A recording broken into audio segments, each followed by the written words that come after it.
Hello, I'm Brittany Marshall. On this edition of Commuter Connections, we dive into the recently launched M.MTA Performance webpage and speak to Administrator Kevin Quinn on how we'll increase transparency between riders and the agency. You'll also meet the M.MTA Police Officer of the Year, and we'll take you to the B&O Railroad Museum to see what's new this summer. Also, we've got a visit from Professor Verne. We meet a special bus operator, and we congratulate our M.MTA Superstar Employee Award winners. All on this edition of Commuter Connections.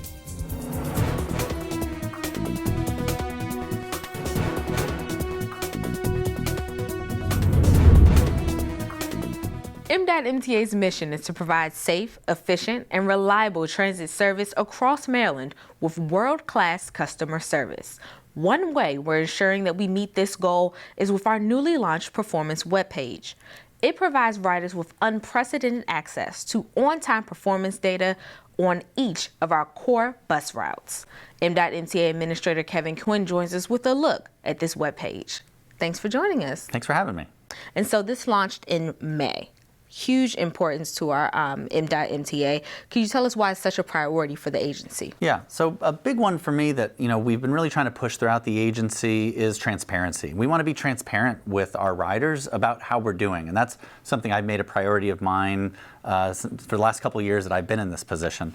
A second piece is accountability. We need to be held accountable, and I want our riders to have information to hold us accountable. That's going to drive us to provide that better service. And I think, a third piece is really it's a great opportunity to highlight these technology improvements that we've made to our service and the great improvements we've made to on-time performance over the past couple of years. We've made some great strides, and I think it's a great format and a great tool for riders to use to get that transparency and accountability. And there's so much on the webpage. What can riders find when they visit? Sure. So we've set up with a great user interface, so riders can look up by bus route by day or by a duration. So if they want to look up their route for an entire month or just for a specific day, they can do that.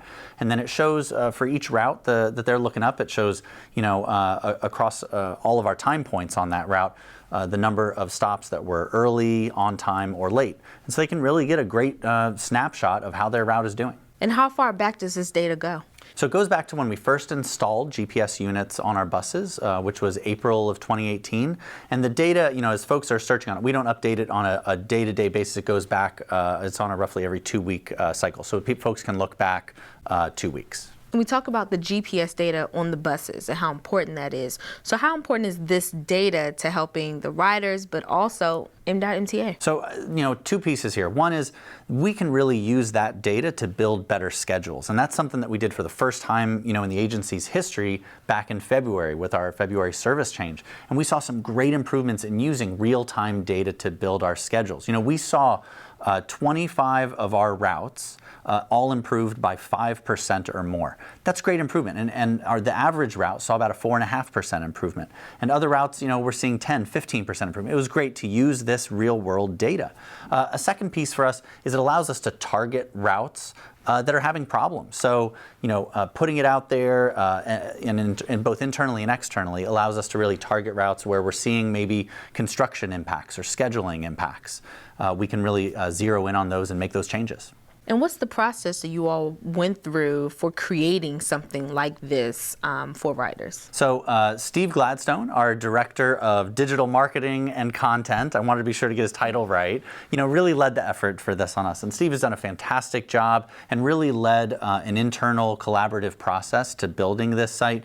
And we really wanted to be sure that it had the information that our riders wanted to see and that it was a great user interface that was intuitive and easy to use. And what has the response been so far? The response has been really positive. Riders like to be able to see what their on-time performance was.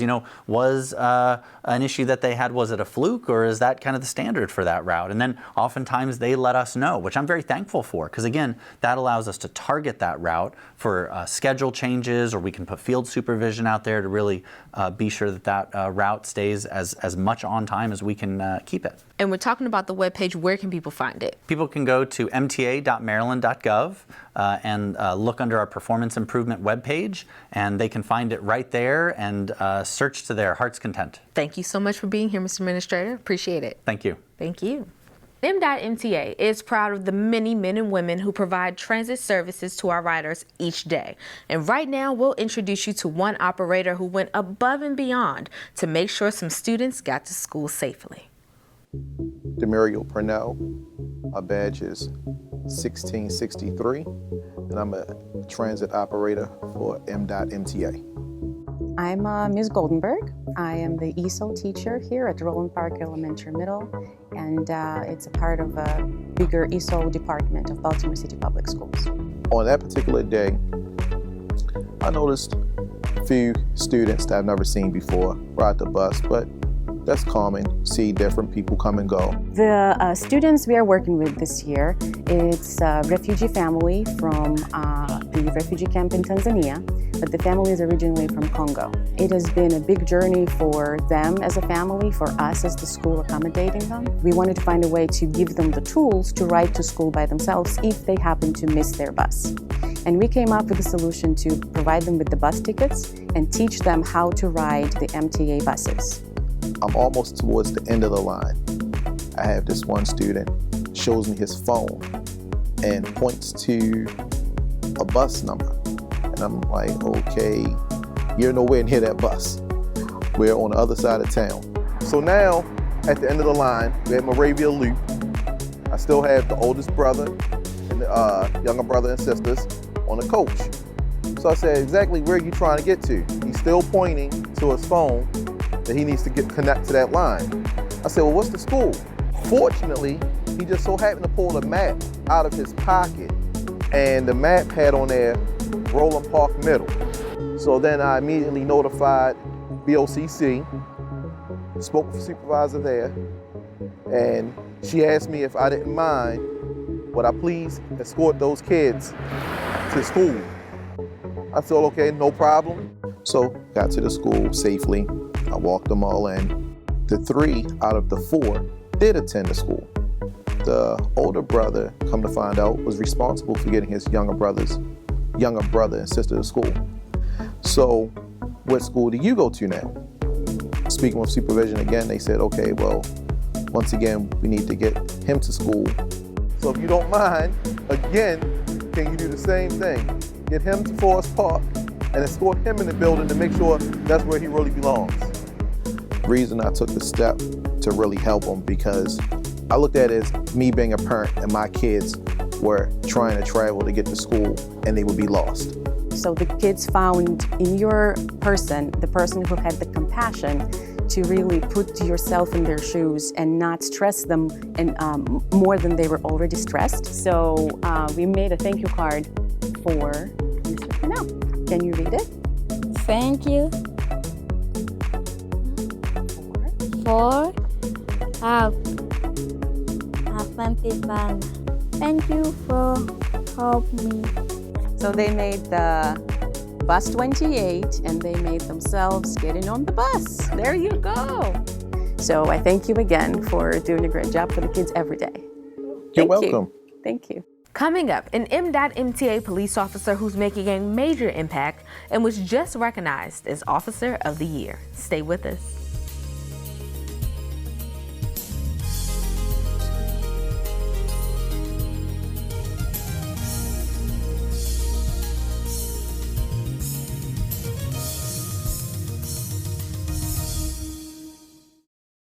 In June, M.MTA Police awarded its Officer of the Year honor to Officer Derek Johnson, Jr. He's known to be hardworking and dedicated to keeping our city safe. We are happy to have him here with us today to talk more about his recent honor. Thank you for joining us. Oh, thank you for having me. It's a pleasure. So how does it feel to be honored with Officer of the Year? Amazing and very humbling, you know, especially since I've only been a police officer for just about 3 years. You know, to be recognized in such a short span, it's an amazing honor. And like you said, it's only been about 3 years. Yes. In 2016 you started. So what motivates you to be an officer for M.MTA? Well, I'm very passionate about people. You know, I think it was a natural transition to me to come into law enforcement. I love people, so being a public servant, it was just like an organic type of thing. So just going out there, being in the midst of the people and the community, I'm just very motivated to do, you know, what I have to do to ensure the safety and the well-being of others. And you're from Baltimore. Yes, I am from Baltimore, the northwestern side of town, so I'm very familiar with the community, if you will. And what made you want to be an officer? Well, prior to me becoming an officer, I was in security. I was a security guard. So during that time, you know, I just felt like I could offer more, you know, to the community and to the world, actually. I just felt like I wasn't living to my fullest potential. So I did my due diligence and tried to find out, you know, what agency would best suit me, and MTA Police was definitely the right decision for me and my family. Why did you feel MTA was the best? Because of the customer service-based type of policing that we do. You know, we're not always in the car, we're actually on foot a lot, you know, in the midst of the systems and the different properties, and always people around. So just being approachable at all times is very, very unique. And that's something I really took into consideration when I made my decision. So tell me about a day in the life of you as an officer. What is it like? Oh, well, it's always different challenges when you're dealing with people. I learn so much about myself and other people because we come into contact with different people every day. So I'm going out to, again, the various transit facilities, doing property checks, just being vigilant, being approachable for people who may have some issues or whatever the case may be. Issues that may occur on the property or even within the vicinity of the community. So just being able to respond and react the right way is very important, and that's how my day is, actually. And tell me, what's the best part and the hardest part of the job? The best part for me, again, is just being able to assist others. You know, when people are in need and they need a problem solved and you're able to, you know, find some resolve and help them, that is so important and satisfying to me. The hardest thing is, you know, I guess, again, dealing with people, things don't always go out how you would plan. So just being able to have critical thinking skills is very, very imperative. So it's hard, but it's also a challenge that I really embrace. And you said that you took time to figure out which agency was right for you. So is this job what you envisioned that it would be? It's more of what I envision because of, again, I'm a police officer, so a lot of authority and power is given to me, you know, but to whom much is given, much is required. So because of that, I have to make sure that I maintain professionalism at all times. You know, even when I'm out of this uniform, I still have to conduct myself in such a way that is, you know, basically of a police officer, a public citizen, a model, if you will. So I have to make sure that if I want to see the change, I have to be the change. So, and that's 24/7. You know, it's not just when I go in, you know, on duty. And being an officer can be a tough job. Absolutely. You put yourself on the line every day. Absolutely. For your community. So for those who are trying to get into a job like that, what advice would you give them? Well, I would say that this career, it requires a lot of physical, but more so mental fortitude. You know, you're faced with obstacles and adversity throughout, you know, the day. And people are looking to you to be that calm in the midst of a storm, you know. So you have to just make sure that you're ready. And you won't know until you actually get into this profession. So I would just really, I would advise someone to really take the time out to see if this is something that they want to do, because it is a lifestyle. It's not for everyone. So, you know, yeah, but if you are that person needs to come forward, because I would, you know, definitely love to, you know, work alongside them so we can do it together. What's your future looking like in your eyes for yourself or through MTA? Well, there's a lot of growth within the agency. Again, I just started it, you know, kind of still fairly new, so I still have a lot that I have to learn. But I do aspire to move up in the rankings, different units that the agency offers that I'm definitely looking forward to, different challenges. But right now, I'm just trying to learn my day-to-day and try to master, you know, where I am right now. And if someone wants to be an officer, where can they find that information? Okay, we have open enrollments at the Northern District, the headquarters, where you could come and do everything in one day. Or you can come in person to 6 St. Paul Street to the Human Resources Department, and they will be more than happy to assist you. All right, and what type of training do you guys go through? We go to a 6 to 8 month training where it's a lot of criminal justice based training, where physical, mental, training is a part of it. So it's a long process. It's just like any other police academy that you would imagine. So it's definitely the real thing. Well, thank you for joining us. We appreciate it. My pleasure. And congratulations again. Thank you. And now it's time to visit Professor Verne, our eccentric but knowledgeable go-to person for an understanding of all things technical and scientific in transportation. In this edition of the program, Professor Verne breaks down how railroad crossings work.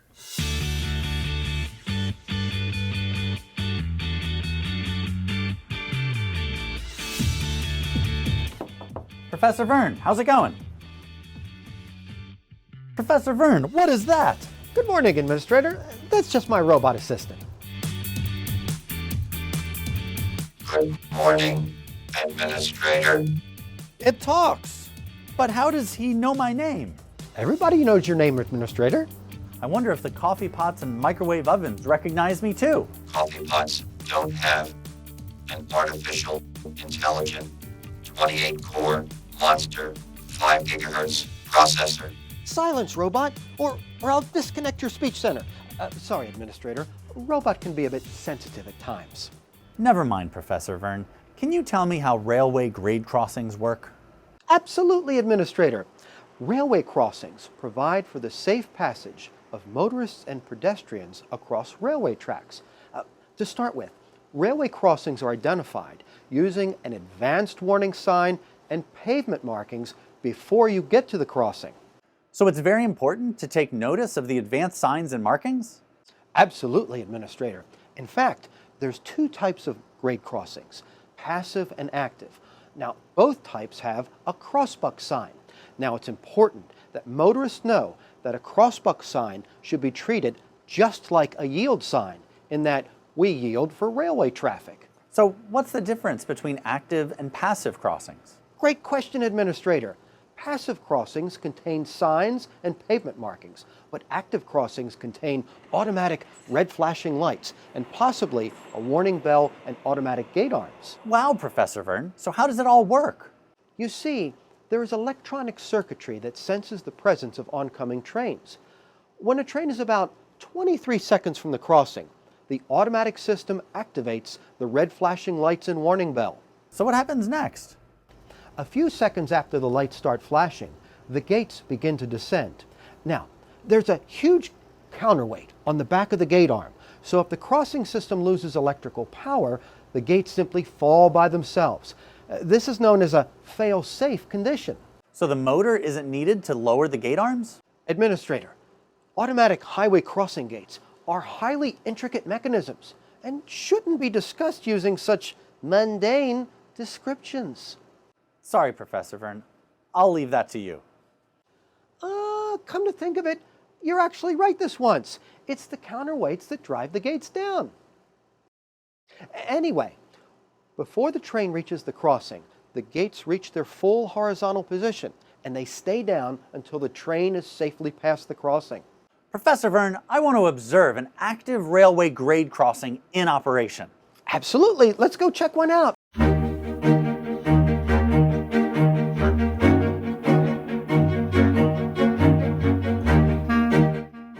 Administrator, we're at the grade crossing, and Robot has just told me his sensors indicate the presence of an oncoming train. Let's see what happens.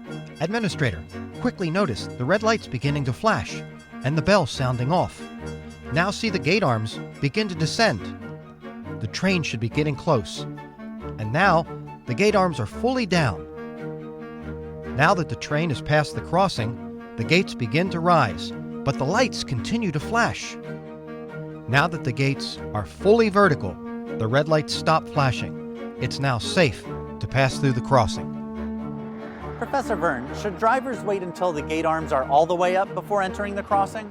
Absolutely, Administrator. In fact, motorists and pedestrians should regard the red flashing lights the same as roadway red traffic lights. When the lights are flashing, everyone should remain stopped. Good information, Professor Verne. What other info can you give me? I'm glad you asked that question, Administrator. Motorists and pedestrians should never go around the gates when they're down. There could be a train coming from around a curve that you can't see. Now, in the event that something is broken, causing the gates to be down, maintenance is quickly notified and dispatched to repair the problem. And in the meantime, law enforcement personnel will redirect traffic. Good points, Professor Verne. So what should a member of the public do if they see something wrong with the grade crossing? Each crossing has an emergency notification sign, and the public should call the number on the sign. Crossings also have a Department of Transportation or DOT crossing number assigned to each crossing. It's 6 numbers followed by a letter, and it's the best way to identify the crossing you're reporting. Professor Verne, I can't thank you enough for teaching me today about how railway grade crossings work. I consider this a very high-grade experience. My pleasure, Administrator.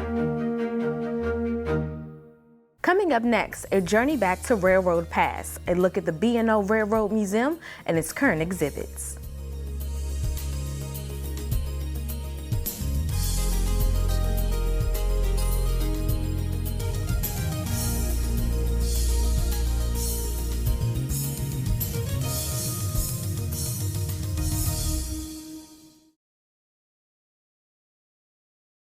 One interesting place to visit in Baltimore chronicles railroads past. It's the B&O Railroad Museum in Baltimore. The museum's executive director, Chris Holan, joins us with a look at the new exhibits you'll find there. Thanks for joining us. Oh, thanks for having me. And could you tell me, this museum is so important to the city and the state. Could you just tell us what people can find there? Oh, what people can find there. Well, it is important to the city and state and actually to the country because it is the birthplace of American railroading. And this is literally where the first stone and the first commercial track was ever laid. So I think Baltimore and the state of Maryland own that. And you can find at the B&O Railroad Museum one of the largest collections of 19th century American railroading in the world. And what are some of the biggest lessons that people can learn when they actually walk in? When they actually walk in, I think something that's really unique about the B&O is that obviously we have trains. And, and if you're a rail fan and are very interested in technology, you can learn how you went from a steam locomotive to a streamlined diesel to a diesel. You can learn about the whole progression of technology. But if you're somebody that maybe isn't into the technology, you can also just learn about what happened on these trains, the history behind these trains, what role the trains played in the Civil War. We have the largest collection of Civil War railroading equipment in the country. And so there's a lot of stories to be told about social impact, about history, economic impact. So there's a lot to learn. And right now you all are telling the stories of rail workers from World War II. We are. We actually, we have an exhibit right now on the railroad workers in World War I. But there's a World War II connection to this as well. But it really was a railroad war. And the B&O railroad employees were some of the very first to be sent over because they needed, the French needed railroad expertise to run their trains because it was being fought with tanks and the tanks had to get to the battles on the railroads. So we went over there, and a lot of people don't realize the role the railroad employees played. So we're telling that story actually through a composite figure. We found his jacket in our collection. And so D. Yates's jacket, and we just kind of thought we're going to tell the story through one young railroad employee. And if I could take just a minute, we have a World War II connection in that we have the Merci car on display right now, which was the gratitude car that the French sent over. They sent one to every state, and we have one for the state of Maryland after World War II. So these were boxcars sent over from the U.S. in World War I, and then at the end of World War II, many of them were sent back filled with goodies for the Americans. And so the one for the state of Maryland is on display, and it's the only one that's never been altered, so you can see it exactly how it looked. And how important is it that you all teach the next generation about this history? I think it's incredibly important for people to understand the role the railroads played in the past, because a lot of people don't realize that. They'll say, oh, I don't ride the train. Well, where does your food come from today? How did, the economics grow in the city of Baltimore through the port and the marine and railroad connection? And when we think in the future with high-speed rail and maglev, I mean, and with carbon emissions, trains are the lowest emitting on carbon emissions. There's a huge role for technology today and in the future that's all associated with rail. And anything upcoming that you guys want to talk about? Oh, upcoming, right now we are building the First Mile Stable on our property, and it is the new home for the Baltimore City Mounted Police Unit. And it's called the First Mile Stable because it's along the first mile of track ever laid. And it's an opportunity for young people to see anybody really, to see the horses, but learn about the connection of horses to transportation. The very first trains were pulled by horses. And it's also an opportunity to learn about law enforcement and to improve community economic development by having, a targeted police force. So we're very excited to have them on our property. You'll be able to ride the train and stop at the stable, and then also stop at the restoration shop, which we're starting to open as well. And that's where we actually restore all the trains. Well, it's a lot to learn, definitely. There's a lot to learn and see, and we're also hoping in the future to provide young people that might want to apprentice and learn new job skills in our restoration shop. So kind of workforce development. The B&O really built Baltimore. The B&O can help be one entity to help restore certain areas. So we're excited. For those who don't know, where exactly is the museum located? So we are located at 901 West Pratt Street. So we're basically 3 blocks from Camden Yards, about 10 blocks from the Inner Harbor. So we're pretty conveniently located, and we have free on-site parking. That's amazing too. It is. That's always a draw, actually. And how many people do you see visiting the museum annually? We have upwards of 200,000, depending upon the year, and actually we have quite a contingency of international guests who come over because there's a lot, particularly in Asia, there's a lot of high-speed rail and railroad museums, so we have a nice international contingency. So how much does it cost to visit? Oh, it costs $20 for an adult and $12 for a child, though we have lots of membership programs and discount programs. And for those who are, say, want to get there by transit, what's the best way to do that? So the best way to come by transit would be to take the number 76 or one of the Navy lines, and then you can get to the B&O easily. We have a nice history with Mark and MTA. They've donated some of the trains. In fact, if you come and ride our train with us, you're going to be riding, if you take the first class train, you're going to be in the Mark I, which is the Royal Blue train now for us. It's a Royal Blue car. It's the observation car. It was donated by MTA, as were our other passenger cars. So there's a nice connection for all of us. Definitely a nice connection and so much to learn. Where can people find more information? If they go to borail.org, we have our website, plus we're on all of the social media channels as well. Thank you so much. I can't wait to come visit myself. We look forward to having you. Thank you. And last month, MDOT honored the best of the best in the agency in our 3rd annual Superstars Awards. 5 awards went out this year for the best bus and rail operator, maintenance shop, and 2 administrator awards. We are proud of all of these employees and their great work for the agency. So here's a look at their award ceremony and what they had to say about working for MDOT.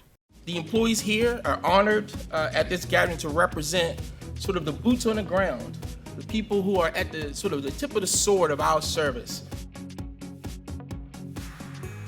That's what makes me come to work, when they pat you or shake your hand like, thank you.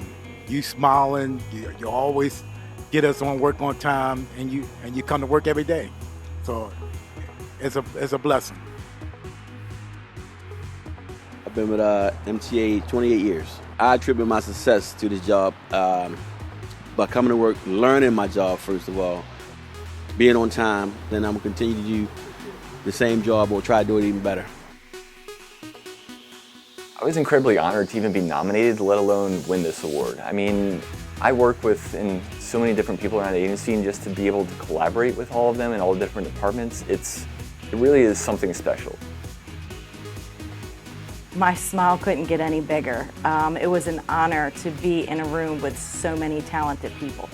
This award would not be possible without great staff, including the accounting staff and payroll staff. I couldn't be more proud to represent the Office of Finance and our accomplishments. My name's Eric Orm. I'm the air repairman here in the brake shop. I got about 17 and a half years with MTA. We're able to knock the work out in a timely manner. It's done right the first time, and we take pride in the work we do. We congratulate each of our 2019 Superstar winners. Keep up the great work.